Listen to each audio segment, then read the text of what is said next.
So it's really my honor and privilege to have Pastor Garu in our midst today.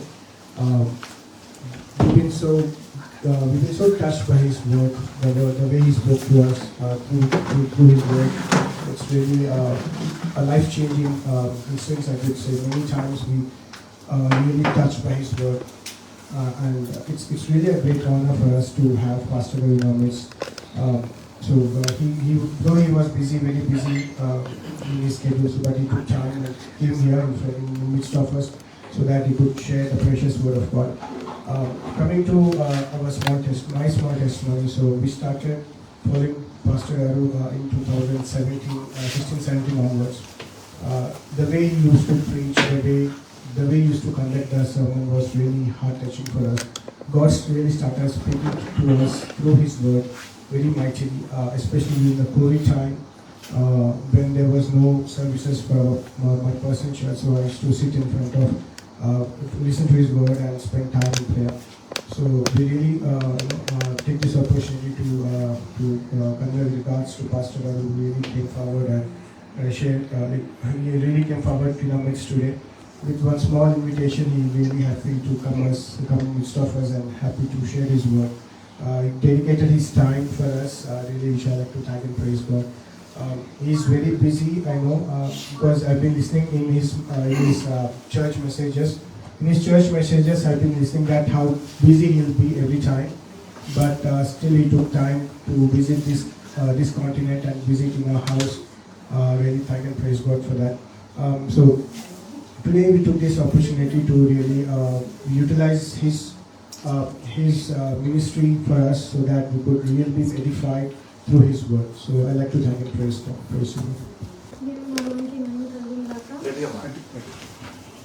దేవుని నామానికి మహిమ కలుగును గాక. మరి నా జీవితంలో పాస్టర్ జగన్ గారి వాక్యం ద్వారా మా జీవితంలో చాలా చేంజ్ అయింది. As earlier my husband told that around 2017 నుంచి నేనైతే పాస్టర్ గారి మెసేజెస్ వింటున్నాను. And as to one particular పాయింట్లో నేను చెప్పగలుగుతాను ఏంటంటే, నేను ఏదైతే థింక్ చేస్తానో, ఎట్లా అయితే నేను దేవుని క్వశ్చన్ అడుగుతూ ఉంటాను, ఇలా ఫ్యూ టైమ్స్ నేనైతే క్వశ్చన్ అడుగుతూనే ఉండేదాన్ని. బట్ ఆ ఆన్సర్ నాకు చెప్పిన పాస్టర్ గారు వచ్చేసేది అనమాట. నెక్స్ట్ వీక్ కన్సిక్యూటివ్ సండేలో ఎస్పెషల్లీ ఒకరోజు నేను నా కోసం అని పెద్ద లిస్ట్ రాసుకున్నాను. ఒక విష్ లిస్ట్ అనొచ్చు, నేను నాకు ఇది కావాలి అది కావాలి అని. బట్ దాని ఫాలోయింగ్ వీక్ సండే పాస్టర్ గారి మెసేజ్ అని, ఏంటి బిడ్డ నీకు ఏది కావాలి, నువ్వు దేవుడిని ఎందుకు అడుగుతున్నావు, దేవుడు నీ ద్వారా ఏం చేయాలనుకున్నావు, నువ్వు ఎప్పుడైనా అడిగావా, ఎప్పుడు నీ గురించే ఆలోచిస్తావా, నీ థాట్స్ గురించే చెప్తావా దేవుడికి ఇది కావాలి అది కావాలని. బట్ నువ్వు ఎప్పుడు అడిగావా దేవుడి నీళ్ళు నేను కావాలని కోరుకుంటున్నాను, నీ ద్వారా ఏం కావాలని కోరుకుంటున్నానని ఎప్పుడైనా అడిగావా అని అట్లా క్వశ్చన్ వేశారు. యాజ్ ఇఫ్ ఆయన నా ముందే ఉండి ఆ మాట చెప్పిన ఫీలింగ్ వచ్చింది. And from that day I was keep on praising God. ఏంటి అంటే నేను నా పర్సనల్ ఆర్ ఫిజికల్ థింగ్స్ గురించి నేను అడగాను, because you know everything in my life what is going and what I need అని. సో నేను అప్పటి నుంచి నేను నిర్ణయించుకొని అండ్ దేవుని ఎప్పుడు ఒకటే అడుగుతూ ఉన్నాను ఇప్పుడు కూడా. ఎస్ఐ మీరు మా జీవితంలో ఏం చేయాలనుకుంటున్నారో అదే చేయండి, ఏదైతే మీరు కోరుకున్నారో నా లైఫ్లో అదే జరగాలి, nothing should come of my own will అట్లా అనేసి ప్రేయర్ చేయడం స్టార్ట్ పెట్టాను. ఒకరోజు అట్లానే ఎవ్రీ సండే ఏదో ఒక క్వశ్చన్ అడిగేదాన్ని అండ్ ఎవ్రీ సండే పాస్టర్ గారు దానికి ఆన్సర్ చెప్పేసేవారు అనమాట వాక్యం ద్వారా. ఒకరోజు నాకు అనిపించింది నామయ్య బుక్లో ఓపెన్ బుక్లెట్ ఫర్ జఫ్నే పాస్టర్ గారు అన్న ఫీలింగ్ వచ్చి నేను నిజంగానే అనుకున్నా.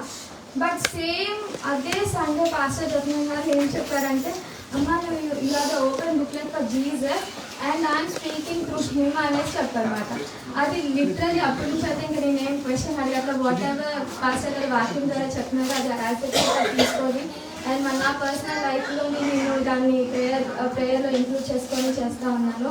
And to which we are really edified మాట. అండ్ నా స్పిరిచువల్ లైఫ్ కూడా దేవుడు ఇంక్రీజ్ చేశారని మాత్రం చెప్పగల. అండ్ గాడ్ నాకు నేర్పించింది ఏంటంటే నేను ఎలా ఉండాలి, ఎలా థింక్ చేయాలి, ఎలాగా నేను నడుచుకోవాలన్నది మాత్రం పాస్టర్ గారు చెప్తా ఉన్నప్పుడు నేను స్టోర్స్లో నేను ఇంక్లూడ్ చేసుకున్నాను. నా వస్త్రమే కానీ లేకపోతే వాట్ ఎవర్ మేబీ ఫుడ్డే కానీ వాట్ ఎవర్ మేబీ మళ్ళీ ఇంకా ఫాస్టింగ్సే కానీ ఎట్లా నేను లీడ్ చేసుకోవాలి నన్ను అనేసి మాత్రం పాస్టర్ గారు వాక్యం ద్వారా చెప్పినప్పుడు అది శ్రద్ధగా విని దాన్ని నా లైఫ్లో ఇంక్లూడ్ చేసుకోగలిగాను. అండ్ దానివల్ల నా యేసయ్య నా స్పిరిచువల్ లైఫ్ని కూడా చాలా హెచ్చించారు. For which I thank and praise God. And I thank and praise God once again that pastor గారు with me his busy schedule he came here and he could able to spend some time with us, for which I thank and praise God.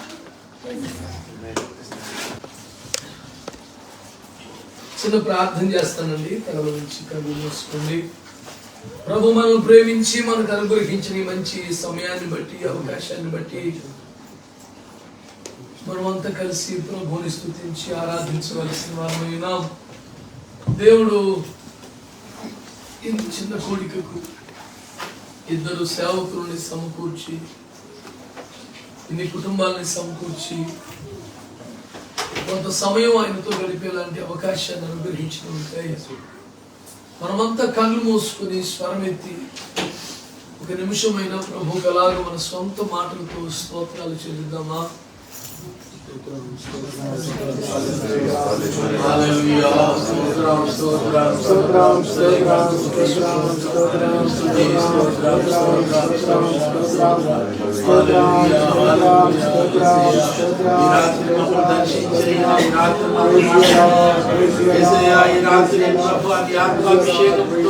ప్రభా మమ్మల్ని అభిషేకించయ్యా, దాసుల ద్వారా మాట్లాడి మమ్మల్ని బలపరచయ్యా.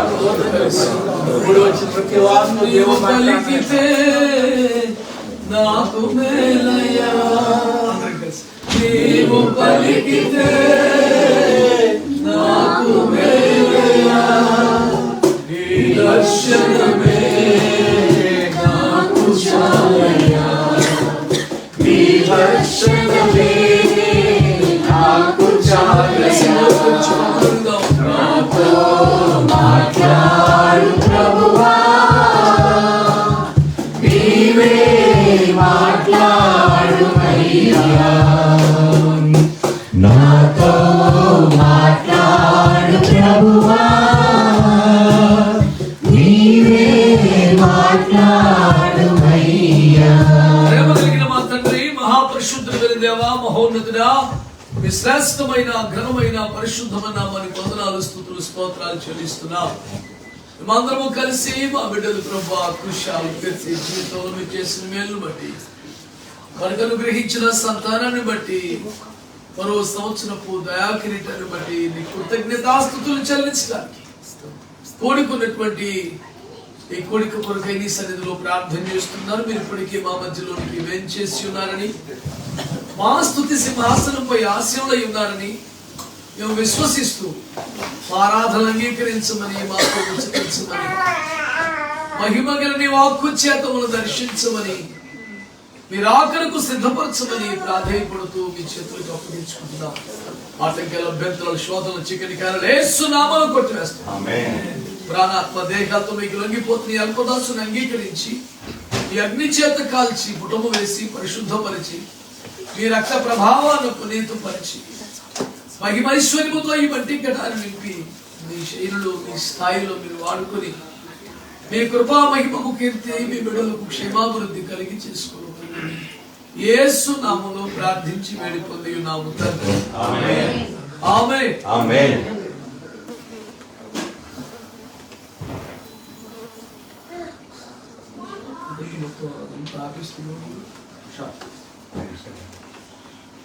ఏం జరుగుతుంది? Just put up everything and come and sit in the presence of God. Nothing should be going into hell. No. Don't worry for anything. Praise the Lord. Hallelujah. Hallelujah. మీ అందరికి కూడా యేసయ్య పరిశుద్ధ నామములో నా ప్రేమ వందనాలు తెలియజేస్తున్నాను.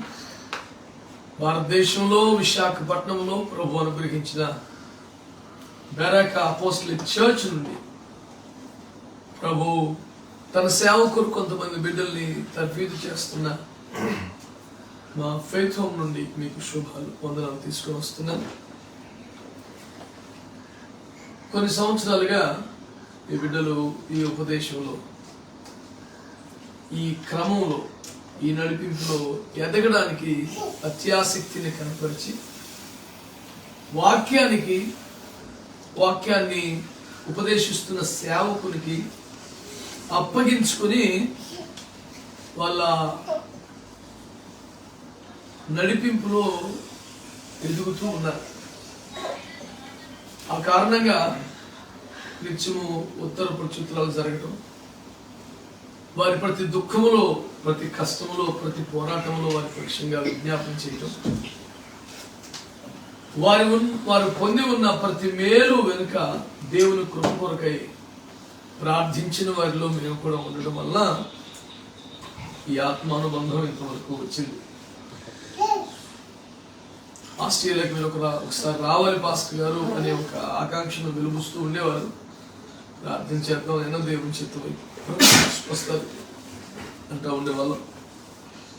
గత సంవత్సరమే మీ మధ్యలో నన్ను తీసుకుని రావాలని సహోదరులు ఉదయ్ గారు ప్రయత్నపడ్డారు. కొన్ని అవరోధాలు వచ్చాయి, కుదరలేదు. ఈ సంవత్సరం బ్రిస్బేన్ లో ఉన్నటువంటి సహోదరులు సతీష్ గారు ఆ ప్రాంత పరిచర్య కొరకు పిలిచినప్పుడు కుషాల్ ఈ దినం తన కుమారుడు పుట్టినరోజు ఉందని సిడ్నీకి ఆహ్వానించడం, వారు ఎలాగో వస్తున్నారు కనుక రేపటి దినం ఈ ప్రాంతంలో తెలుగు ప్రజలందరికీ ప్రయోజనం కలిగించేలా ఒక కార్యక్రమం చేయాలని ఉదయ్ గారు ప్రయాసపడుతున్నారు. దీనివల్ల ఈ 2 దినాలు ఈ మధ్యలో పరిచయం చేయడానికి మాట జరిగింది. ఈ కార్యక్రమం ఖరారైన తర్వాత మరి వారి వ్యక్తిగత పనుల నిమిత్తమై బ్రదర్ జిమ్మీ డానియల్ గారు హైదరాబాద్ వచ్చినప్పుడు కలుసుకోవడం, నన్ను కలిసింది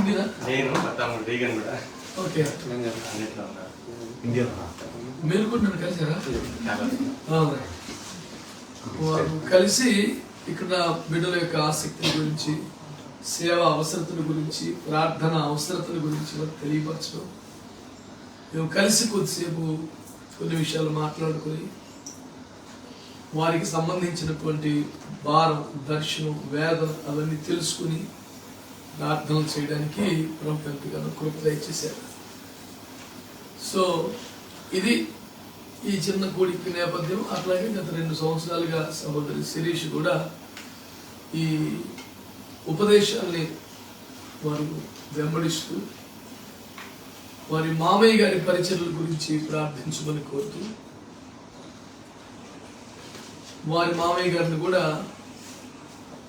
నేను నిర్వహించే ఐఎఫ్జే విజ్ఞాపనోద్యమానికి వెళ్ళమని ప్రోత్సహించి ఆ విధంగా వారి సంఘాల్లో కూడా పరిచర్య చేసేలాగా వారు ప్రయాసపడ్డారు. సో ఇంత చిన్న కొడుకుకి ఇంత పెద్ద ప్రయాసం ఉంది. 2 సంవత్సరాలు తెప్పలేదు. ఇంతమంది ప్రయాసపడిన దాన్ని బట్టి ప్రభువుని స్తుతిస్తున్నాను. ఒక్కొక్కరికి పేరు పేరున నా వందనాలు తెలియజేస్తా ఉన్నాను. ఈ సందర్భంగా పిల్లలు, సంతానం అనుగ్రహించబడిన ఒక జన్మదినం సందర్భంగా కూడుకున్నాం కనుక ఆ సందర్భంగానే తల్లిదండ్రులు లేని వారికి ఒక మంచి ఆధ్యాత్మిక పాఠాన్ని అందించాలని నేను ఆశపడతా ఉన్నాను. సవిస్తరంగా, సుదీర్ఘంగా అయితే రేపు చూసుకోవచ్చు. ఈ పూటకి ఈ సందర్భంగా ఒక నిర్మాణాత్మకమైనటువంటి సందేశాన్ని అందించాలని పరిశుద్ధాత్మను సిద్ధపరిచారు. అందుకొరకే మనందరం కలిసి దేవుని వాక్యాన్ని ధ్యానం చేద్దాం. ఊహించిన రీతిగా పాస్టర్ గారు వైపు చూడడం సంతోషకరం. బహుశా నెలంతా ఉంటారు సంతోషం. కనుక నేను వారి ఊరు వెళ్తున్నారు నెలాఖరులో. అప్పుడు కూడా వారు ఇక్కడే ఉంటున్నట్టుగా సమాచారం ఉంది. ఈ నెల 29, 30 నరసాపురంలో ఒక మంచి బహిరంగ సభల్లో 2 రాత్రులు పరిచయం చేస్తారు. సంతోషం. మీ ప్రాంతాల్లో నన్ను ఎరిగిన వారో ఎరగని వారో లేదు, అని నా గురించి పరిచయం చేసుకోవాల్సిన విషయం లేదు. మనందరం కలిసి దేవుని వాక్యాన్ని ఎక్కువగా పరిచయం చేసుకున్నాం. నా గురించి, మీ గురించి అట్లాగా మనం చెప్పుకోవాల్సిన సాక్ష్యాలు ఎన్నో ఉంటాయి. మెట్టుకు దేవుని వాక్యాన్ని మనం ఎస్ 23. ఈనాటి మన ధ్యానం కొరకై పరిశుద్ధ గ్రంథమైన బైబిల్లో వచ్చి సమూయేలు యొక్క మొదటి గ్రంథము, సమూయేలు యొక్క మొదటి గ్రంథం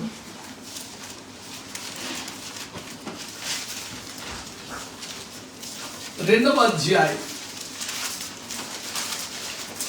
సమూయేలు యొక్క మొదటి గ్రంథము 2వ అధ్యాయం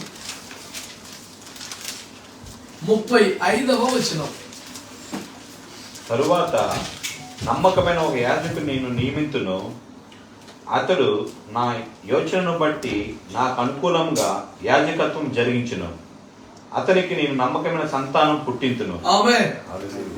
రైట్, మీరందరూ కూడా నా వైపు చూస్తా వాక్యాన్ని. ద ఓన్లీ రిక్వెస్ట్, నేను ఎక్కడికి పోయినా ఎప్పుడైనా దేవుని కృపలో ఎవరిని ఏమీ అడుక్కోలేదు. ఇది 30వ సంవత్సరం నేను సేవకు వచ్చి, సర్వసమృద్ధి సకల సంపదలు ఉన్నాయని కాదు, చాలా కష్టాలు పోరాటాలు ఉంటాయి, సహజం సేవలో. అవి క్రైస్తవ్యానికే సవాళ్ళు, స్నేహితులు మామూలే. కానీ ఎప్పుడైనా ఎక్కడైనా నేను నోరు తెరిచి అడిగితే చక్కగా నా వైపు చూస్తూ వినమని, మౌనంగా ఉండిపోకుండా అవునంటూ ఆమెనంటూ స్తోత్రం అంటూ ఏకీభవిస్తూ వినమని మాత్రం సిగ్గుపడకుండా అడుగుతాను.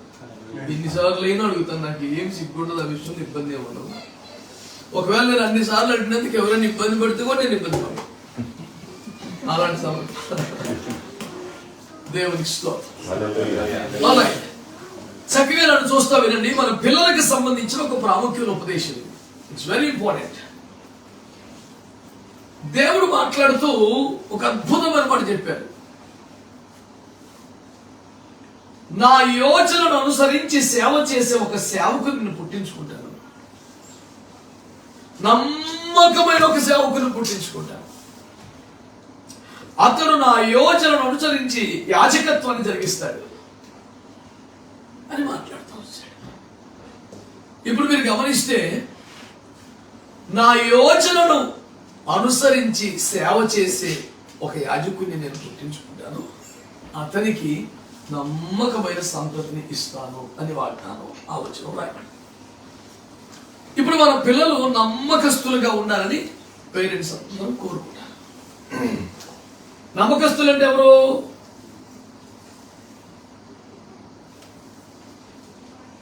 చక్కగా స్కూల్కి వెళ్ళి నమ్మకం ఇంటికి వచ్చేయటం, క్యారేజీ పడేయకుండా మొత్తం తినేయటం, కనీసం పాస్ మార్కులు రావటం, ఇంత చిన్నది కాదు మనం అనుకునేది కదా. మనం కోరుకునే నమ్మకత్వం రేంజ్ ఏంటంటే, యోసేపు అంత నమ్మకంగా ఉండాలని, దానియేలు అంత నమ్మకంగా ఉండాలని. మన పిల్లల కోసం మనం మోకరించి, ప్రభువా వాళ్ళు నమ్మకస్తులుగా బ్రతకాలి ప్రభువా అని దేవుని కాళ్ళ మీద పడి ఏడ్చిన ప్రతిసారి తప్పక మన మనసుల్లో యోసేపులు దానియేలు మెదులుతారు. కనీసం నా బిడ్డ ఇట్లుండాలి అని ఆశ మనకు కలుగుద్ది. ఈ ఆశ నెరవేరాలంటే ఏం చేయాలి? కేవలం ఒక మాట ప్రార్థన చేస్తే చాలా, ఇంకేమన్నా చేయాలా? మన పిల్లలు నమ్మకస్తులు అవ్వాలి. ఈ రోజున తల్లిదండ్రులకి నమ్మకంగా పిల్లలు లేరు. ఇక దేశంలో నమ్మకమైన పౌరులు అయితే కానే కాదు. ట్యాక్స్ ఎగ్గొట్టడానికి ఎన్ని మార్గాలు ఉన్నాయో వెతికే అద్భుతమైన జ్ఞాన సంపద ప్రజలకు ఎక్కువగా అందుబాటులోకి వచ్చింది. టెక్నాలజీని వాడుతున్నదే దొంగ పని చేయడానికి అనే దరిద్రం దాపరించింది. నాడు నమ్మకస్తులుగా లేరు. తమ చదువుల్లో కానీ, తమకు అప్పగించబడినటువంటి డబ్బుల విషయంలో కానీ, తమ స్నేహాల విషయంలో కానీ విచారకరంగా పెరిగి పెద్దయిన తర్వాత చాలాసార్లు తమ కుటుంబ సంబంధాల్లో కానీ, విచారకరంగా దైవ సేవకులు తమ సేవలో కానీ నమ్మకంగా లేకపోవడం, నమ్మకత్వాన్ని ఏనాడో కోల్పోవడం చాలా సహజంగా మారిపోయింది. ఇన్ని కోట్ల మంది సేవకుల్లో దేవుడు ఒక మోషే గురించి మాత్రమే నమ్మకమైన సేవకుడిని సాక్ష్యం చెప్పడం ఎంత విశేషం కదా. మళ్ళీ ఆలోచించండి, ఆ మాట ఆ మోషే గురించి చెప్పడానికి దాదాపు మోషేకు 100 సంవత్సరాల వయసు వస్తే కానీ సాక్ష్యం పొందలేదు. నేను అడిగేది ఏంటంటే, దేవుని వద్ద నుండి అలాంటి ఒక సాక్ష్యం పొందటం మోషే లాంటి వాళ్ళకి అంత కష్టమైతే మన బిడ్డలలో ఎంత పరిణితి, ఎంత డెడికేషన్, ఎంత దైవ భయం ఉంటే ఇవన్నీ సాధ్యమవుతాయి. ఓ దెబ్బ కొట్టు, కాస్త భయం నేర్పించే ప్రయత్నంతోనో మోషే లాంటి వారిని, యోసేపు లాంటి వారిని, దానియేలు లాంటి వారిని మనం శ్రద్ధతో తయారు చేసేయగలమా? తల్లిదండ్రులుగా మీకు ఏమనిపిస్తుంది?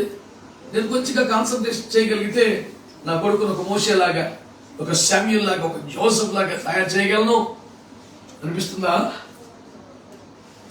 యథార్థంగా మాట్లాడండి. ఆశ, భారం, అందుకనే కదా ఏడుపు వస్తుంది మోకరిస్తే. అది మన చేతుల్లో సాధ్యపరచగలిగితే ఎంత దుఃఖం ఎందుకు వస్తుంది? ఎంత ఎఫర్ట్ పెట్టినా ఏమో అనే ఒక దుఃఖం అనుకుంటా ఉంది. అందుచేత మన పిల్లలు నమ్మకస్తులుగా ఉండాలి. దేశం వ్యక్తిగత ప్రవర్తన విషయంలో, వ్యవహార జీవితం విషయంలో, తమకు అప్పగించబడ్డ పనుల విషయంలో, డబ్బు విషయంలో, బాధ్యతల విషయంలో, దేవుని విషయంలో, భక్తి విషయంలో they must be very much faithful to God. ఎట్లా సాధ్యం అది? వాళ్ళకి బోధిస్తే, వాళ్ళకి నేర్పిస్తే, వాళ్ళని హెచ్చరిస్తే, వాళ్ళని కాదంట. తల్లిదండ్రులు దేవుని ఆలోచన ప్రకారం జీవిస్తే పిల్లలు నమ్మకస్తులు అయ్యేలాగా దేవుడు శ్రద్ధ తీసుకుంటారు.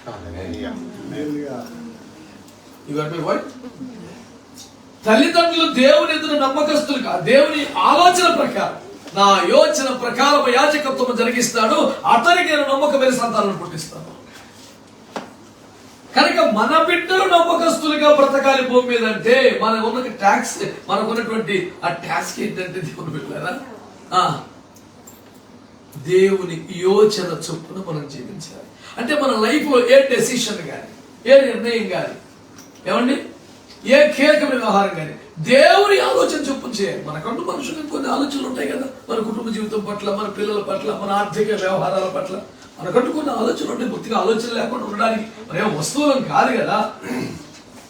ఆలోచించగలిగిన సామర్థ్యంతో దేవుడు మనం సృష్టించాడు. ఆల్రైట్, నేను అన్నాను కదా, ఈ ఆలోచనలు దేవుని ఆలోచనలతో మ్యాచ్ అవ్వాలి. అవ్వవు కాబట్టి దేవుని ఆలోచనలు అడాప్ట్ చేసుకోవాలి.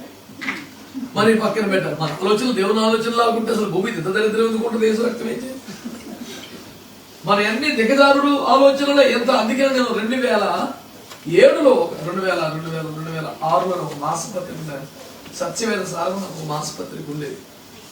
2012 వరకు నడిపాను. ఆ తర్వాత సేవ విస్తారమైపోయి రోజుకి 3-4 పూటాల్లో మాట్లాడాల్సిన ప్రయాణాలు ఎక్కువైపోయి రాయటానికి కుదరక ఆ మాసపత్రిక ఆఫ్ చేసి యూట్యూబ్ ఛానల్ పెట్టి అందులో మాట్లాడుతూ మొదలు పెట్టారు. రాయటం సాధ్యపడటం లేదు. అందులో రాశాను ఒకటి. అందులో ఏమని రాశారంటే, ఆహార్యములో ఐశ్వర్యం, ఆలోచనలో దారిద్ర్యం, నువ్వేం టైపురా అని రాశాను. ఆహార్యం అంటే వస్త్రధారణ. ఆహారంకి యావత్తు పెడితే ఆహార్యం. ఆహార్యం అంటే వస్త్రధారణ. ఆహార్యంలో ఐశ్వర్యం ఉందంటే, అంటే మనం ధరించే వస్త్రాల్లో చాలా ఖరీదైన వస్త్రాలు, వెండి బంగారు ఆభరణాలు, ఇక వాచీలు వగైరా, దేవునికి స్తోత్రం, ఇవన్నీ కలిపితే మనిషి మీద హీనపక్షం, దరిద్రానికి పూటక లక్ష. హీనపక్షం ఇది. అబ్బా, ఇంత ఖరీదైన మనిషి ఆలోచనలు, దరిద్రపు ఆలోచనలు, చీపుకాటి ఆలోచనలు, ఎగ్గొట్టే ఆలోచనలు, కొప్పగుచ్చే ఆలోచనలు, అపవిత్రపు ఆలోచనలు, ఈ తెగజారుతున్న మనిషిలో. అందుకని ఆహార్యంలో ఐశ్వర్యం, ఆలోచనలో దారిద్ర్యం, ఇంకా పోలేదు నా విషయం ఏమిటని. కాబట్టి నేను ఏమంటున్నానంటే, దేవుడు మన పిల్లల మనసుల్లో చొరబడి, ఆమేన్, దేవుడు మన పిల్లల మైండ్స్ ని క్యాప్చర్ చేసి వాళ్ళ థాట్ ప్రాసెస్ అంతా దేవుడు తన కంట్రోల్లో తీసుకొని వాళ్ళు నమ్మకస్తులుగా మలచడం ఆయనకైతే సాధ్యం. మనకు ఆశ ఉన్నా మనం అంత చేయలేము. మనము భౌతికంగా వారిని కంట్రోల్ చేయగలం, కానీ వారి మనస్సును నియంత్రించలేము. ఇది దేవుడు చేయగలదు. కాబట్టి మన పిల్లల్ని ఇప్పుడు ఎవరి చేతిలో పెట్టాలి? దేవుని చేతిలో పెడితే దేవుడు ఏం చేస్తాడంట? వారి నమ్మకమైన వారిగా ఆయన తయారు చేస్తాడంట. తల్లిదండ్రులుగా మీకు అందరికీ వాగ్దానం ఉంది. ఈరోజు ఇక్కడ take it as a promise from the Lord. మీ పిల్లలు నమ్మకస్తులుగా ఉండే ఒక అద్భుతమైనటువంటి వాగ్దానం. అది ఎట్లా సాధ్యం? అంటే దేవుని యోచన చొప్పున మనం బ్రతకాలి. కనుక మన ఆర్థిక వ్యవహారాలన్నీ దేవుని ఆలోచన ప్రకారమేనా? మన తిండి చివరికి అక్కడ కూడా వస్తారు. మన తిండి, మన గొడవ గోత్రం, మన వ్యవహారం, మన వస్త్రధారణ, మన ఆధ్యాత్మిక జీవితం, మన భక్తి, ఇవన్నీ కూడా దేవుని ఆలోచన చొప్పునే జరుగుతున్నాయా? చూడండి, చాలా విచారకరంగా చెప్తాను. ఈరోజు క్రైస్తవులు ఎన్నో సంఘాలు, ఎన్నో డినామినేషన్స్ ఉన్నాయి కదా. ఈ డినామినేషన్స్ లో ఒక్కొక్క సంఘం ఒక్కొక్క ఆరాధన క్రమాన్ని కలిగి ఉంటారు. మాది పెంటెకోస్టల్ చర్చ్ కనుక మాది ఇట్లుంటుంది, మాది బ్యాప్టిస్ట్ కనుక మా క్రమం ఇదని, మాది హెబ్రోన్ కనుక మా విధానం ఇలా ఉంటుందని, మాది లోతరన్ కాబట్టి ఇట్లుంటుందని, మా సంఘ క్రమం ఇది, మా ఆర్డర్ ఆఫ్ సర్వీస్ ఇది, ఇట్లా ఉంటాయి. ఇప్పుడు నేనేమంటానంటే వీటన్నిటికీ బైబిల్లో రెఫరెన్స్ ఎక్కడ ఉంది? ఏమన్నా? ప్రతి ఒక్కరూ ఏదైనా ఒక వచనాన్ని ఆధారం చేసుకుని ఇలా ఉంది కనుక మేము ఇలా చేస్తాం. బొత్తిగా ఏదో ఒక ఆలోచన, ఒక వచనం కూడా బేస్ చేసుకోకపోతే అది మాట్లాడటానికి బాగోదు అని తప్ప, ఇదంతా ప్రీఆక్యుపైడ్ మైండ్ ఉంటుంది, ప్రీ ఎంగేజ్డ్ థాట్ ఒకటి ఉంటుంది. ఇలా చేద్దామని దానికోసం వాక్యాన్ని ఎత్తుకుంటారు. దీన్ని సపోర్ట్ చేసే వచ్చిన అక్కడ దొరికితే బాగుండని పరిశోధన చేస్తే ఒకటి దొరుకుతే దాని మీద చెలరేగిపోవటమే. నేను అంటాను, నీళ్ళతో అని ఒక చోట ఉంది బ్యాప్టిజం గురించి. తో అక్షరాన్ని బట్టి చిలకరించే వారికి బలం దొరికింది. నీళ్ళలో అని ఉంది కాబట్టి ముంచాల్సింది అని చెప్పేసి ఇంకొక. ఇప్పుడు తో అనే అక్షరానికి ఒక సిద్ధాంతం, లో అనే దానికి ఒక సిద్ధాంతం తగలబడితే సేవ ఎట్టుంటుంది, సగం ఎట్టుంటుంది. What is the base for your argument అంటే తో అనుకోదా.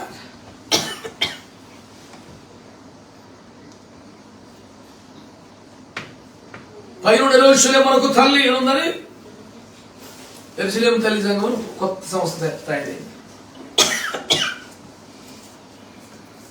అది పెద్ద డాక్టర్ అయిపోయింది, పెద్ద కల్ట్ అయిపోయింది, పెద్ద గొడవ ఇప్పుడు దాని మీద. సిలువ మీద దొంగ బాప్టిజం పొందకూడని పరదేశంలో బాప్టిజం అక్కర్లేదు, పెద్ద డాక్టర్ ఇప్పుడు దాని మీద పెద్ద గొడవ. He entered into paradise even without baptism. Why can't we? పాస్టర్లు ఏదో ఒక తొంతు చేస్తున్నారు తప్ప ఇదంతా ఏం లేదంటే, పరమనుషు పొందాడా, పశ్చాత్తపడ్డా, కెరీర్ ప్రార్థన చేశాడా, బాప్టిజం పొందాడు, ఏం చేశాడు? నన్ను జ్ఞాపకం చేసుకొని తీసుకుపోయాడు, దాట్స్ ఎనఫ్ అని చెప్పి మాట్లాడే అద్భుతమైన భక్తులు చాలా మంది ఉన్నారు. కాబట్టి నేను ఏమన్నానంటే, చేస్తున్న చర్చిలో చాలా పథకాలు కూడా తయారయ్యాయి, రకరకాల పథకాలు. ఇటు చేస్తే బాగుంటుంది, అటు చేస్తే బాగుంటుంది, ఎన్ని స్కీములు ప్రవేశపెట్టారు. ఏమండి, ఎన్ని తతంగాలు, మధ్యలో ఒక 4 కత్తులేసి ఏమండి మంట పెట్టి మీ కష్టాలు, సమస్యలు, బాధలు మీ చీట్ల మీద చదువేయండి, అవి కాలిపోతే మీ సమస్యలు కూడా పోతే దాని చుట్టూ కోలాటం కొట్టి సపట్లు కూడా తిరుగుతున్నారు. ఇది దేవుని ఆలోచన. ఒకటి కాదు, దరిద్రాలు పరాకాష్ఠలో ఉన్నాయి. నేను అంటున్నాను, దేవుని యోచన చొప్పున సేవ జరగకపోతే క్రైస్తవం ఎంత బతుకుతుంది? ఏదో పేరు మీద సంఘాదాన్ని పెంచాలని వేలంపాట ఏర్పాటు చేశారు.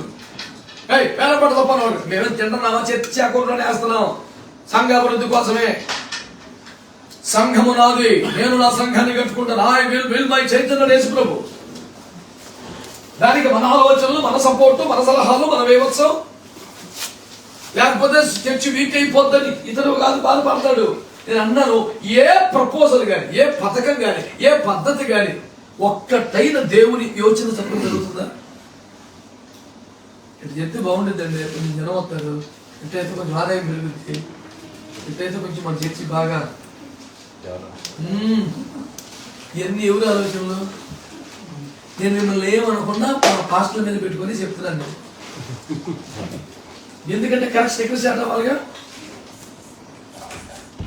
క్రైస్తవ్యములోనే దేవుని ఆలోచనకు తావులు యొక్క మనుషుల యోచన చొప్పున సేవలు జరిగిస్తున్నప్పుడు ఇక విశ్వాసాలు ఎట్లున్నారు నాయన, సేవ ఎట్లుంటుంది నాన్న. కానీ రేపొద్దున మీ పిల్లలు నమ్మకస్తులు అవ్వాలి అంటే మీ చేతిలో ఉన్నది. మీరు దేవుని యోచన ప్రకారం నిర్ణయం తీసుకోగలగాలి. అది చదువు అయినా, ఉద్యోగమైనా, వ్యాపారమైనా, ఇల్లు అయినా, ఆర్థిక నిర్వహణ అయినా, ఎలాంటిదైనా ఇది దేవుని ఆలోచన, మనుషుని ఆలోచన అన్న ప్రశ్న నీకు రాకపోతే నువ్వు అసలు క్రైస్తవుడివే కాదు. ఇంకెందుకు మరి దేవుని ఆలోచన మందా సైతందా అన్న ప్రశ్న కనీసం అపధిక క్రైస్తవ్యం ఏంటండి?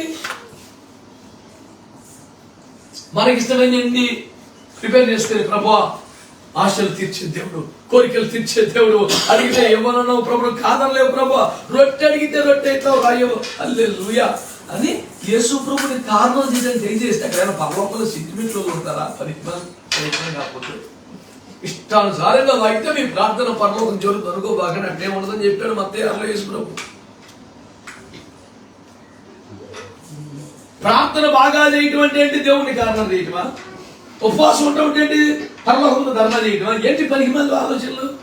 నేను 3 రోజులు ఉపవాసం ప్రభా ఖచ్చితంగా కార్యం చేయాలి ప్రభా, నువ్వు ప్రేమ గల దేవుడు అయితే అంటే వీడి ప్రాజెక్టు సక్సెస్ చేయకపోతే దేవుడికి ప్రేమ లేనట్లు లెక్క. ఇదేం ఆలోచన సార్? మొన్న ఒకటి చేశాడు, 40 రోజులు ఉపవాసం ప్రార్థన చేశాడు. ఏంద్రా సబ్జెక్ట్ అంటే ఆడు పిల్లలు ప్రేమించాడంట. ఏళ్ళమ్మలు వాళ్ళమ్మలు కూడా ఒప్పుకోవట్లేదంట. నువ్వు మనస్సును మార్చే దేవుడు, ఈడు మనసు మారదంట. ఈడు తల్లిదండ్రులు ఆ తల్లిని మనసు మార్చాలి.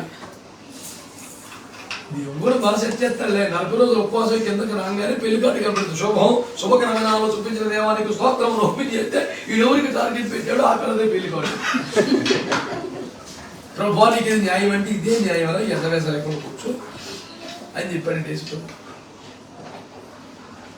కానీ smart to deal such issues ఏం అందులో టాక్ అయ్యడం లేదు. చెవి బట్టి మేడం నుంచి సెట్ చేస్తారు కరెక్ట్గా. కాబట్టి నా పాయింట్ ఒకటే, దేవుని యోచన ప్రకారం మనము బతికితే మన పిల్లలు నమ్మకమైన సంతతిగా ఉండేది. మన తెలివితేటలు, మన ఆలోచనలు, మన ప్లాన్స్ అయిన రకరకాలు సెట్ చేసుకుంటూ పోతే ఇల్లు ఎటుకొని పోతారు. అని మాట్లాడలేదు ప్రభా, అసలు పెద్దల ఆలోచనలు పట్టించుకుని అంటారు, స్నేహితులు మాట్లాడినాడు ప్రభా. ఇదంతా ఏంటంటే మనం ఎత్తింది. మనం కూడా ఎంతవరకు స్నేహితులు, పెద్దోళ్ళు, మనకి ఆర్థిక విషయం సహోదరుడు ఉంటాడు, కుటుంబ సంబంధాలకు ఒకడు ఉంటాడు, ప్రతిదానికి ఒక అడ్వైజర్ ఉంటాడు మనకి. అయ్యారు మీరు ఇప్పుడు మీకు మీరు అలాగే ఫస్ట్ నుంచి మా మేనమామే అది ఏం చెప్తే మా మాట దాటుకుండా తగిలేదు. మరి ఆ మామ గారికి ఆలోచన కడితే ఎవడంటే బైబిల్ అయితే కాదు, కులమే. అమ్మ ఎవడెవరు చేయలేదురా అంటాడు. మనలో అంటే ఎవరిలో? సంఘంలో కాదు, అదొక బ్యాచ్. మనం ఏం పాతి పెట్టావు బాప్తిసం పొందినప్పుడు అది మట్టికి పాతి పెట్టాల, మళ్ళీ తెచ్చాడు బయట జాగ్రత్తగా సంఘంలో పెట్టుకుని కులాన్నో మతాన్నో ఆచారం అయ్యి మట్టికి పాతి పెట్టడం. అతను ఇంతకాలకి సలహా వీళ్ళందరూ కలిసి చేసి రక్తం చేయి. నా బాబు మీకు అర్థం అవుతుందంటారా? మన పిల్లలు నమ్మకస్తులు అవ్వాలంటే అది పూర్తిస్తే చంపేస్తారు. అంతా పనే వస్తుంది. మనము దేవుని ఆలోచన చొప్పున బతికితే మన పిల్లలు నమ్మకస్తులుగా తయారు చేసి పూజ అయి తీసుకుంటాడు. చేయగలరు ఆయన అయితే చేస్తారు కరెక్ట్ గా. ఇంత పిల్లలు తీసుకెళ్లి డే కేర్ సెంటర్లు నమ్మకంగా అప్పగించి వచ్చేస్తాం కానీ ఎంత ఎదిగిన పిల్లలు దేవుడి చేతులు మాత్రం అప్పగించలేదు. కంట్రోల్ మొత్తం మందే. చిన్న చిన్న పిల్లల్ని తీసుకెళ్ళి అందులో మరీ సాయంత్రం దాకా మనం ఉద్యోగం చేసుకుని ప్రశాంతంగా పిల్లలు పర్లేదు బాగా చూసుకుంటారు. మూడు డబ్బులు ఎత్తున్నాం కదా చూస్తారు. ఇంకా మనకంటే అల్లే బాగా మంచిగా ఆడిస్తారండి. ఎంత నమ్మకమో మనకి. బస్సులో లేవండి, బస్సు కూర్చుని వద్దండి, తిన్నగా తోలుతాడా గుర్తి బాగా ఎత్తారని డబ్బులు మనకి అడిగి ఎంత నమ్మకమో. వేసుకో మీద మాత్రం ఎన్నో సందేహాలన్నీ చెప్తున్నప్పుడు బాగానే ఉంటుంది కానీ మరి కనుక ఏమవుతుందో. నడిపించేవాడు ఎవడరా? తాగుబోతు డ్రైవర్ కాదు, యేసు ప్రభు. అక్కడ యాక్సిడెంట్ ఎందుకైతే క్షేమంగా మీరు తీసుకెళ్తాడు. ప్రభు చేతులకు అప్పగించిన స్టీరింగ్.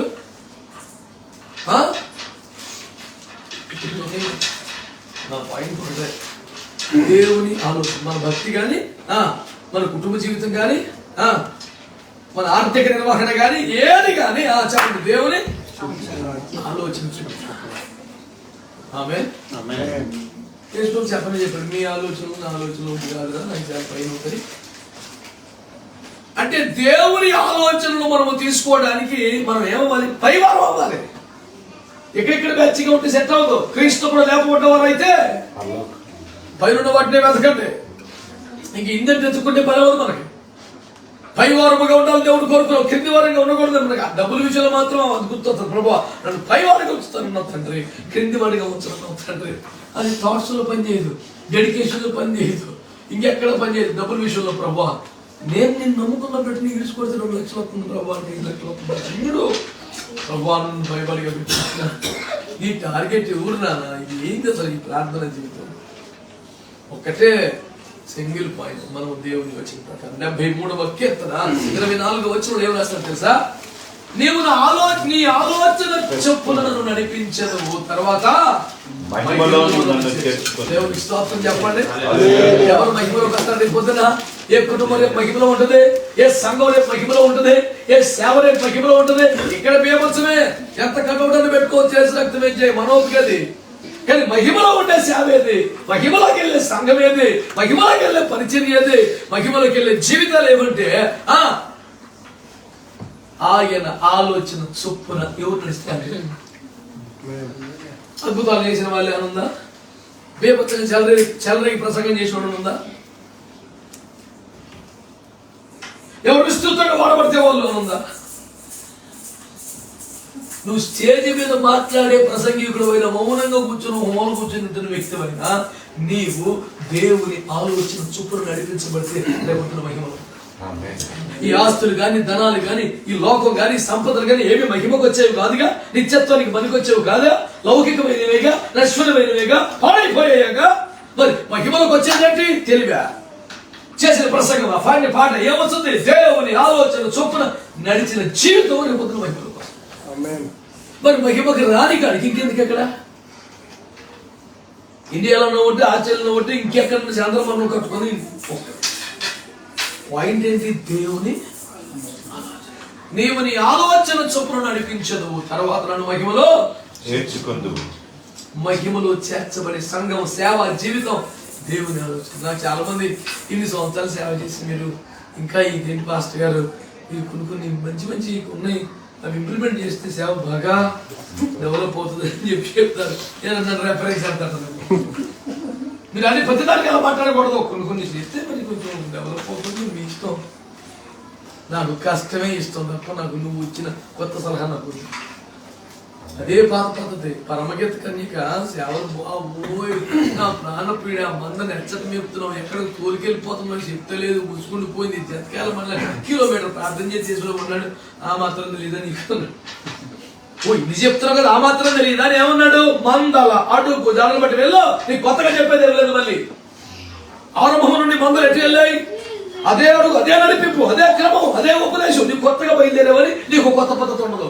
మందల అడుగు జాడలు బట్టి వెళ్ళు, అదే కొత్తదేం కాదు. దేవుడు కూడా కొత్త దేవుడేం కాదు. మన పౌరు గారు ఏమన్నారు అపోస్తులు? ఆది మన ధర్మశాస్త్రం ఉపేతలు ఏ దేవుని గురించి చెప్పారో, చూశారో, ఆరాధించారో అదే దేవుడు నేను చెప్తున్నాను. యోహాను గారు ఏమన్నారు? ఆది నుండి ఏ జీవవాక్యం ఉండేనో, ఏది విన్నామో, ఏది మేము తాకామో అదే మేము చెప్తాం. అపోస్తుల బోధ కొత్త బోధ, పాత బోధ. ఈ మధ్య అపోస్తుల బోధను బాగా ఈ మధ్య ఇది పట్టుకున్నారండి. ఈ మధ్య కొంతమంది అన్నాడు, ఆడు ఇప్పుడు కొను తెరిచాడు దేవునికి స్తోత్రం. బైబిల్లో యేసయ్య కొంతమంది పిలిచాడు, పిలిచి వాళ్ళకి అపోస్తలుని పేరు పెట్టాడు. వాళ్ళకి 3-4 సంవత్సరాలు చెప్పాడు. ఏ సంగతులు మీకు ఆజ్ఞాపించాలి ఏ చెప్పండి అని చెప్పి వెళ్ళిపోయాడు. యేసు వారికి ఏం బోధించాడో అదే వాళ్ళు బోధించారు. దాని పేరు అది ఇప్పుడు తప్పగా ఇన్స్టాల్మెంట్ చెప్పాడా? పరిశుద్ధులకు ఒక్కసారి అప్పగించబడ్డ బోధ. యోధా పత్రిక 3వ వచనం. వేయమనకూడదు, ఇంకెవడు వేయకూడదు. 1 కొరింథీ 3:10. స్తోత్రం. యోధా పత్రిక 19. విశ్వసించు అతి పరిశుద్ధమైన దాని మీదే కట్టుకోండి. ఎఫెసీ 2:20. క్రీస్తు యేసు ముఖ్యమైన మూలైన అపోస్తలులు ప్రవక్తలు వేసిన పునాది మీదే జాగ్రత్తగా కట్టుకోండి. 1 పేతురు 2:5. ఆ పునాది మీదే సజీవరాలుగా జాగ్రత్తగా కట్టుకోండి. కొత్తది ఎక్కడ బయలుదేరింది అసలు? నేను ఏ సంగతులు మీకు ఆజ్ఞాపించిన అయ్యా మీరు మళ్ళీ చెప్పండి జనంలోకి. అపోస్తలులకు చెప్పిన, అపోస్తలుల చేత చెప్పించిన బోధే అపోస్తలుల బోధ. మరి కొత్తగా వచ్చింది ఎవడు? ఈడే కాదు కొత్తగా వచ్చినప్పుడు. నా పాయింట్ ఏంటి?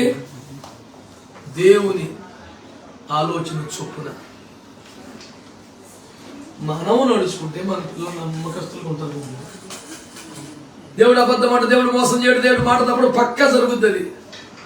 మన బిడ్డలు స్కూల్కి వెళ్తారు, కాలేజీకి వెళ్తారు, ఉద్యోగం చేస్తారు, ఇప్పుడు పెళ్లి చేసి ఎక్కడికి పంపుతాం. వాళ్ళ మనస్సులకు వాళ్ళ నిజానికి ఎవడంటే కాపలా కాయగలరు. తలంపులకు ఆలోచనలు కూడా కావలి ఉండగలిగిన దేవుని పరిశుద్ధాత్మ ఒక్కడే. ఆయన పని చేసి మన బిడ్డల నమ్మకస్తులు కానీ భూమి మీద ఉంచాలంటే చెప్పండి, మనము పొద్దున్న లేచి నమ్మకం ఉండే జాగ్రత్త. ఏం పని అవుతుంది సార్? చెప్పడం మన బాధ్యత, నేర్పటం మన డ్యూటీ. కానీ ఫలితం దాంతోనే వచ్చేది. మనం ఏం చేయాలి చెప్పండి? దేవుని ఆలోచన చొప్పున చేద్దాం. ఆమేన్. హల్లెలూయా. కొన్ని సంఘానికి ఒక పద్ధతి, సంఘానికి ఒక క్రమం, డినామినేషన్ ఒక విధానం. బైబిల్ అయితే లేవు కదా. ఇంకా చెప్పాలంటే నిర్గమాకాండంలో 40 అధ్యాయం చివరి వచనాలు 3 వచనాలలో మేఘం ఆగితే ఆగారు, సాగితే సాగారు అన్నమాట రాసి, ఇదే వారి ప్రయాణ పద్ధతి అని రాశారు. 12 గోత్రాలు ఉంటే పెద్దోళ్ళు చిన్నోళ్ళు ఉన్నారు, బలవంతులు బలహీనులు ఉన్నారు. ఆయా గోత్రాలకు ఒక్కొక్క గోత్రానికి ఒక ప్రత్యేకత ఉంది, బలాలు ఉన్నాయి. కానీ ప్రయాణ పద్ధతి మాత్రం అందరూ మేఘం ఆగితే ఆగాలి, సాగితే సాగాలి. అందరూ అదే మన్నా తినాలి, అందరూ అయ్యే నీళ్ళు తాగాలి.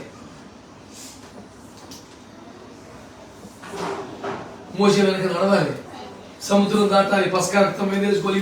ఇంకో రూట్ లేదు ఎవరికైనా. మేము రూబనేను పెద్ద గోత్రం మాది, మేము అందరిలాగానే మొన్న తినమంటే చచ్చిపోతాను, తినాలి, అది ఆప్షన్ ఏం లేదు. నేను యూద సింహము నేను జలములు తాగానంటే పోతాను, ఎడారిలో తాగాలి ఎవడైనా సరే.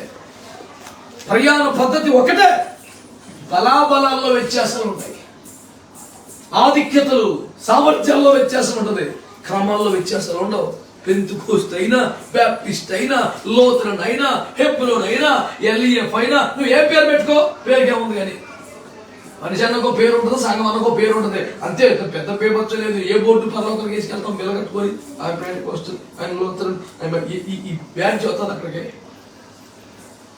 ఇక్కడే గుర్తింపు కోసం ఇప్పుడు మనం ఫోన్ చేశారో ఎవరు మాట్లాడుతున్నాం, నేను మనిషి ఎక్కడ మనిషి పేరు. అలాగే సంఘం అంటే ఏమి సంఘం ఒక గుర్తింపుకి, అది ఇక్కడ లోకలే పరలోకం పేరుని బట్టి కూడా వస్తుంది. కాబట్టి మన పిల్లలు నమ్మకమైన వారు అవ్వాలంటే దేవుని ఆలోచన ప్రకారం వ్యక్తిగత జీవితంలో కానీ, కుటుంబ జీవితంలో కానీ, ఆర్థిక జీవితంలో కానీ, సంఘంలో కానీ, సేవలో కానీ ఎక్కడ మన తలకాయ పెట్టవద్దు. ఒక హెచ్చరిక చెప్తాను సింపుల్ గా. ప్రత్యక్ష గుడారం అనే సేవని దేవుడు మోషేకి బయలుపరిచారు కదా, విన్నారు అందరూ? తెలిసిపోయారా? అట్లాగా నేను ఇంత పెద్ద సభలో మాట్లాడి చాలా సంవత్సరం లేదు సార్. కేవలం మాస్టర్ల కూటం పెడితేనే ఎంతమంది వస్తారో అయితే మనం చూసారా? ఉత్తి పాన్సర్ల కూటమే, ఇక మా జనాల కూటమి వేరే ఉంటుంది. హైదరాబాద్ లో అయ్యప్ప జరిగింది అంటే కనీసం 500 నుంచి 700 మంది తక్కువ పాస్టర్లు రారు. దేవుని స్తోత్రం. కాబట్టి నేను మీకు చెప్పే సువార్త ఏంటంటే, ప్రత్యక్ష కూడా దేవుడు మోషేకి ఇచ్చాడు కదా. ఇప్పుడు జనరల్ టాక్ మాట్లాడదాం. మోషే తెలివిలోనే అమ్మాయి కదా, అయ్యారు లెక్క అమ్మాయిని అన్నారు. మరి ఆయన ప్రైవేట్ వచ్చింది ఆయన మీద, అంటే ఆయన మీద లేనిపోయి డైలాగ్ పడకూడదని ఆయన సీల్ చేస్తున్నారు. మోసేసి అమ్మాయి కూడా మాట్లాడి చూడండి. స్టెఫెను ప్రసంగం ప్రకారం అతను సకల శాస్త్రములో ప్రావీణ్యత కలిగిన మేధావి అని బైబిల్ మాట్లాడు. ఈ శాస్త్రం లేదు రాదు అంట కుదరదు, అంత మేధావి. ఇంత తెలివైన మోషేని దేవుడు 40 రోజులు ఉపవాసం పెట్టి కొండ మీద నుంచి ఏం చెప్పాడు?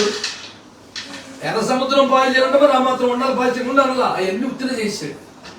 ఇవన్నీ అయిపోయిన తర్వాత కొండ మీద నాకు కూర్చోబెట్టి నేను మీ మధ్యలోకి వస్తాను, గుడి కట్టాలి బయట మొత్తం చూపించాడు. లాస్ట్ లో డైలాగ్ ఏంటంటే, కొండ మీద నీకు చూపించబడ్డ మాదిరి చొప్పున సమస్తము జరిగి జాగ్రత్త పడు. పదే పదే పదే పదే వచ్చిన హెచ్చరిక ఒకటే, కొండ మీద నీకు చూపించబడ్డ మాదిరి చొప్పున నువ్వు సమస్తం చేయాలి.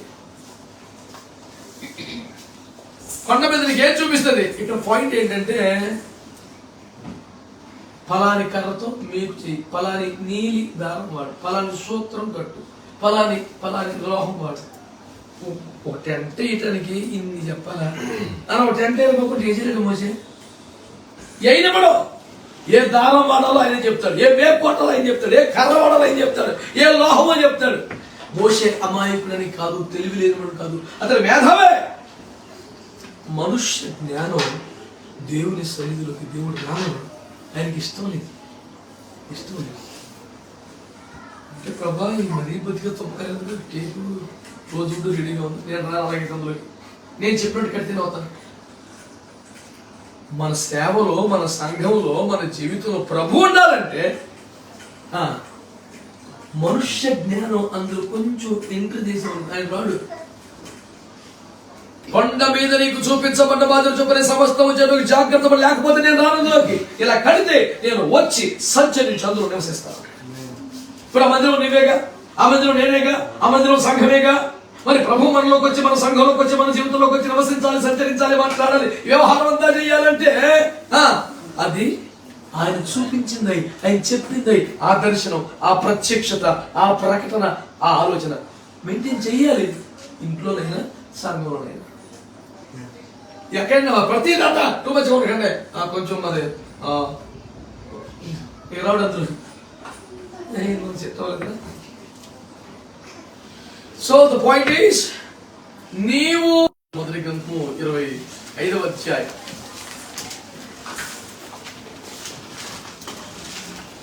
27-28 వచ్చినాయి. అయితే నేను నా ఏలిన వాడకు నీ యుద్ధకు తెచ్చిన ఈ కానుకకు నా ఏలిన వాడకు నిన్ను వెంబడించు పని వారికి ఇప్పించి నీ దాసురాలైన నా తప్పు క్షమించుము. నా ఏలిన వాడకు నీవు యెహోవా యుద్ధములను చేయుచున్నావు, నా ఏలిన వాడవైన నువ్వు యెహోవా యుద్ధములు చేయుచున్నావు గనుక ఆ ఏలిన వాడకు నీకు ఆయన శాశ్వతమైన సంతతి ఇస్తాడు. దేవునికి స్తోత్రం చెప్పండి ఒకసారి. హల్లెలూయా, హల్లెలూయా. ఏంటన్నమాట? శాశ్వతమైన సంతతి. నీవు యెహోవా యుద్ధములు చేయుచున్నావు గనుక నీకు శాశ్వతమైన సంతతి. ఒకటేమనుకున్నావు? నమ్మకమైన సంతతి. అనండి, నమ్మకమైన సంతతి. 2 పిల్లలు అర్థాంతరంగా చచ్చిపోవాలని అల్పాయుష్గా ఎవడన్నా కోరుకుంటాడా? నేను పోయిన జనాలు 10 కాలం ఉండాలని, ఏమండి దీర్ఘాయుష్ వాళ్ళకు రావాలని, భూమి మీద వాళ్ళు నిలిచి దేవుని మహిమ పరచాలని కోరుకుంటాం. మరి మన పిల్లలు శాశ్వతమైన సంతతి, అల్పాయుష్, అర్ధాంతర జీవితం, మధ్యలోనే భవిష్యత్తును కోల్పోయినటువంటి చల్లాచెదరైన జీవితాలు పొందకూడదు. శాశ్వతమైన సంతతి నిలబడిపోవాలి ఒక తరం దేవుని కొరకు. నా పాయింట్ ఏంటంటే, మన పిల్లలు ఆ రేంజ్ లో ఉండాలి అంటే ఏం చేయాలి? మనం యెహోవా యుద్ధములు అనండి చెప్పాలి. మనం చేసేయండి. నరుని కాలము యుద్ధ కాలము కాదని యోబు గ్రంథం మాట్లాడు. జీవన పోరాటం, ఆర్థిక పోరాటం, బతుకు పోరాటం, ఎన్ని పేర్లు చెప్పినా పోరాటం అంతా, ఆరాటం, జీవితం అంతా ఇదే. ఇందులో ఎన్ని దేవుని యుద్ధాలు ఉంటాయి?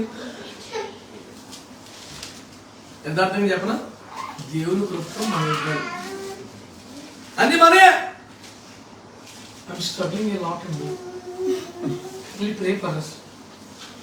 ఏంద్రా నీ పోరాటం అంటే? ఫినాన్షియల్ ఒకటి, మెంటల్ ఒకటి, ఫ్యామిలీ ఒకటి, ఎన్నో పోరాటాలు. ఏమండి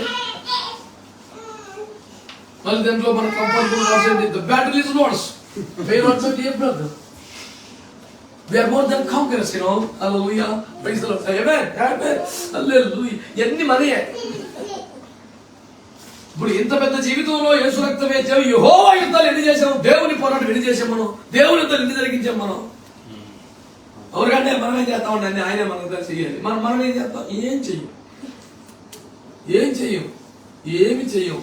దానికి ఒక పాట, ఏమి ఇచ్చేదా దేవా నీకేమేమో దానికి పెద్ద పాట, ఏమీ లేదు మరి ఎందుకు రాదని పెద్ద సంగీతం. ఏమి చేయడంట, ఏమి లేదంట, ఏమి ఇవ్వడంట, ఎందుకు పనికిరాడంట. దానికి మళ్ళీ సంగీతం, రాగం, తాళం, 7 లక్షల ప్రాజెక్టు, జనం చెవులు వృద్ధి, రక్తం రప్పించి ఏళ్ళ మనకి సినిమా చెయ్యనోడుదే దేవుని కోసం. నోరు లేని జీవాలు దేవుని కోసం పనిచేస్తున్నాయి, దేవుని మాటకు లోపడుతున్నాయి, దేవుని సేవకు ఉపయోగపడుతున్నాయి. దేవునికి స్తోత్రం కలుగునుగా. నేను మాట చెప్పనా? హేబెల్ తెలుసా? బైబిల్లో ఆ పెద్ద మనిషి గురించి ఎబ్రీ పత్రిక 13 ఏమి రాశాడు? అతను మృతి పొంది తన విశ్వాసం బట్టి మాట్లాడుతున్నాడు. చచ్చిపోయినోడు కూడా ఇంకా తన సాక్ష్యంతో ఇప్పటికి పని చేస్తున్నాడంటే బతికుండా మనం పని చేయమని దిగ్గే చేయద్దా? చిచ్చి చిరాకు వచ్చేస్తుంది అసలు. అతను మృతి పొంది మాట్లాడుతున్నాడు ప్రభు కోసం. మాట్లాడకపోతే, ప్రభు తరపున మాట్లాడకపోతే, ఇప్పుడు కొన్ని దేశాల్లో, అభివృద్ధి చెందిన దేశాల్లో గాడ్ బ్లెస్ యూ అనొచ్చు కానీ జీసస్ బ్లెస్ యూ అనకూడదు. No, you cannot say that. Everybody can have their own God. You cannot insist. He is God, he can bless you. No, let them have their own ideology. That's a discrimination. ఆయన ఎంత తెలివి, ఎంత చక్కని చట్టాలు. అవాజ్యమైనవి చేయొచ్చు, అక్రమమైనవి చేయొచ్చు, చేయకుండా చేయొచ్చు. అవన్నీ చట్ట ప్రకారం. గాడ్ అంటే వాటికి తప్పు no it's a punishable offence. చెప్పడానికి మళ్ళీ పని కాబట్టి ఏంటండి దీని పేరు అభివృద్ధి? ఏంటి అభివృద్ధి? కరెన్సీ నోటు గురి తిరుగుతున్న అభివృద్ధి అయితే దానికన్నా అడ్డగోలు నిర్వచనం భూమి ఇంకేం లేదు. People should understand what is development, what is prosperity. Instead of running after currency papers, you know. That is absolutely nothing. And when you come to sense, then only you will understand you lived in nonsense. Let them know. Aha! మరి సుధమ గుమ్మర దేవుని తోటలా కనపడింది బాబు. అక్కడికి వెళ్ళాక తెలిసింది అన్నం సుత్తి ఎలా కనపడుతుంది. అక్కడికి వెళ్ళాక నీతి కలతన మనం ఒప్పించుకుంటూ ఏడ్చుకుని బతికాడంట. నాయనా భక్తులారా, నా సమాచారం వినండి. ఈ జీవితంలో దేవునికి యుద్ధం ఒక్కటన చేశారా? లేదన్నా నేను చాలా మన 5 days ఫాస్టింగ్ చేసుకోవాలి. దేనికోసం? అమ్మాయికి వెళ్ళి అవ్వాలండి, ఇల్లు కట్టుకోవాలండి. తప్పుగా ఇవన్నీ రేటు. కాకపోతే నా ప్రశ్న, ఇవన్నీ దేవుని యుద్ధాలా? రేపు పొద్దున పరలోకం పోయినాక క్రీస్తు న్యాయపడి ఉండాలా? నా కొరకు ఏం చేసినా కొడుకు అంటే ఏం చెప్తాం? ప్రభు మరి నా కోసం ఏం చేసుకుంటే ఏం సరిపోలేదు, 50 సంవత్సరాలు ఇచ్చి ఉండాల్సింది. ఈ ప్రశ్న అయితే అడగడా? న్యాయపేట ముందుకు వెళ్తే ఈ మాత్రం అడగడా? నా కోసం ఏం చేసినా వీళ్ళు అన్నా కనీసం పోనీ ఏదో నా కోసం నువ్వు ఏం చేసావు నాన్న అంటే, చర్చికి వెళ్ళాలంటే నా కోసం వచ్చావా అంటాడు. దశపైకి వచ్చినట్టు నా కోసం ఇచ్చావా అంటాడు. గోడ దెబ్బ, చెంప దెబ్బ, గోడ దెబ్బ మనకి ఇంకా అవసరం ఉండదు. ఇవన్నీ మన దీవెన కొరకు, మన క్షేమం కొరకు, మన ఆశీర్వాదం కోసం మనం చేస్తున్నవే ఉంటాయి లిస్టులో. మనకి దీవెన లేకపోయినా, మనకు ప్రయోజనం లేకపోయినా, దేవుని చిత్తం కోసం, దేవుని నామం కోసం, దేవుని రాజ్యం కోసం, ఇతరుల మేలు కోసం చేసింది ఏమైనా ఉంటే మన ఖాతాలో పడుతుంది. ఒక మాట అంటాను, జీతమా బహుమానమా అనండి. నమ్మకంగా డ్యూటీకి వెళ్తే జీతం అవుతుంది. ఏమైనా ఎక్స్ట్రా చేస్తేనే బహుమానం అవుతుంది. డ్యూటీకి వెళ్తే అందరికీ రాష్ట్రపతి అవార్డులు, పరమేశ్వర శాఖ వచ్చేస్తుందా? జీతం వస్తే గొప్ప కాదంటారా? ఒక్కరోజు ఆప్షన్ పెట్టలేదండి, నీకు ఇచ్చేస్తారు అవార్డు. నమ్మకంగా చేసుకున్నావు, డబ్బులు సంపాదించుకున్నావు, దేవుని స్తోత్రం. నీ దగ్గర ఎక్కువ డబ్బులు ఉంటాయి, పెద్ద ఇల్లు కట్టుకుంటాం, బోల్డంత బంగారం కొనుక్కుంటాం, ఏదో చేసుకుంటాం. నా పాయింట్ ఒకటే, ఈ యెహోవా యుద్ధాలు చేసేవారు దావీదు గురించి అబిగేల్ అంటారు, అయ్యా నేను జీవిత కాలం యుద్ధాలు రాజు అయిపోయిన తర్వాత 40 సంవత్సరాలు ఏకఛత్రాధిపత్యంగా పరిపాలించాడు దావీదు. 40 ఏళ్ల కాలం యుద్ధాలు చేస్తున్నాడంట. లైఫ్ లో అతనికి సుఖం లేదండి, రెస్ట్ లేదండి. ఎంత సంపాదించాడు తెలుసా? కోట్లు, 100 టన్నుల బంగారం సంపాదించాడండి. ఇంత సంపాదించి ఇదిగో అబ్షాలోము గారికి ఎంత, అబ్నేరు గారికి ఎంత, పెద్దోడికి ఎంత, చిన్నోడికి ఎంత, పిల్లకింత. నా దేవుని మందిరం మీద నాకు మక్కువ చేత ఇదిగో ఇస్తున్న కానుక ఏది? 6 మనుగుల ఓఫీరు బంగారం, 12 మనుగులు శుద్ధి చేసిన వెండి, ఇత్తడి, రాగి, కర్ర. 40 ఏళ్ల కాలంలో యుద్ధం చేసి సంపాదించింది అంతా ఏం చేశాడు?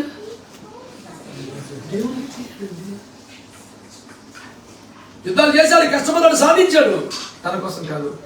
అబిగేల్, నువ్వు యుద్ధాలు చేసేవాయా? నీ కోసం, నీ కుటుంబం కోసం నువ్వు చేయలే, దేవుని కోసం చేశావు. కనుక నా కొడుకు, నా కూతురు అడిగితే అతను ఇప్పుడు కన్నీ చచ్చిపోతే ఎవరు చూసుకుంటాడు? వీడు అసలు కంగారు ఎక్కువ అప్చారం కూడా గిడుకు ఈ పేరు 50,000 వేద్దాం. పిల్లల కొరకు ఏదైనా సిద్ధపరచుదా దాచులకు వ్యతిరేకంగా నేను మాట్లాడటం లేదు. నీ ఆలోచన విధానం చెప్తున్నాను. దేవుని కొరకు ఏమన్నా చేసావా? దేవుని యుద్ధాలు. అబ్రహాము లోతు చెరపట్టబడి వెళ్ళి యుద్ధం చేసుకొచ్చాడా? తనకేం ప్రయోజనం? తనకేం లాభం? ఒకడు చెరపట్టబడ్డాడంటే యుద్ధం చేశాడు. సమయాలు సౌలు పతనం అయితే మళ్ళీ అతని ప్లేస్ రీప్లేస్ అయ్యేదాకా ఏడుస్తున్నాడా? ఏ ప్రయోజనం? మోషే 80 సంవత్సరాలు ఇజ్రాయెల్కి నాయకత్వం వహించి 40 ఏళ్ళు సిద్ధపట్టు, 40 ఏళ్ళు 80 ఏళ్ళు తిరిగాడు. ఎన్ని ఎకరం సంపాదించాడు వాగ్దాన దేశంలో? సూది మనము పెద్ద జాగలేదు. కొడుకులకి ఎంత ఇచ్చాడు? ₹10 పోయి సభ్యులు ఎంత ఇచ్చాడు? వీళ్ళందరూ జీవితంలో దేవుని కోసం కష్టపడ్డవాళ్ళు కదా, ప్రయాసపడ్డవాళ్ళు కదా, మనకంటే మంచి భక్తులు కాదా? మరి వీళ్ళు తమ కోసం ఏం చేశారు? వాళ్ళు చేసింది యెహోవా యుద్ధం. తమ బ్రతుకు పోరాటాలే కాదు. 2 పాయింట్లు ఈ రోజున. మన పిల్లలు నమ్మకమైన సంతతి అవ్వాలి అంటే దేవుని యోచన ప్రకారం మనం జీవితం. మన పిల్లలు అర్ధాంతరపులు అయిపోకుండా శాశ్వతమైన సంతతిగా భూమిలో ఉండాలంటే మనం దేవుని యుద్ధాలు చేయాలి. మనకి యుద్ధాల పేరు మీద తిరిగితే మనం ఏమైతే పిల్లలు అర్ధాంతరం అయిపోతారని అనుకుంటాం.